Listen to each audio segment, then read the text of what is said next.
Sifundisiwe thina ngokwethu ukuthi umgomo wethu self-help and self-reliance. Kunemndeni ayilingani njengoba abantwana bela esikoleni. Siphuma emndenini engafani, abanye abantwana baswele kakhulu kunabanye.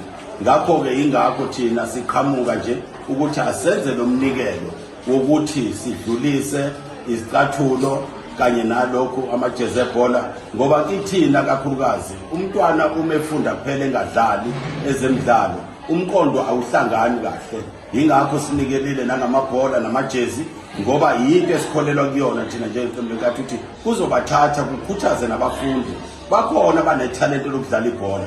Buka nje umfana uMbokazi uhambile manje uyodlala le phesheya eyisukela phansi ngenxa yethalente ikhono analo lokuthi wadlala ibhola noma engafundanga wafika. Yingakho ke sinikele nangamajezi ebhola namabhola ukuze nalabo namathalente mhlawumbe uNkulunkulu ababusise abaphiwe kwezemfundo abakhalephile ngokomqondo kepha ngokuthi ke ikhono uNkulunkulu ithalente banikezile lona ilona esithembele kulona. That's why sinikele nangamabhola namajezi.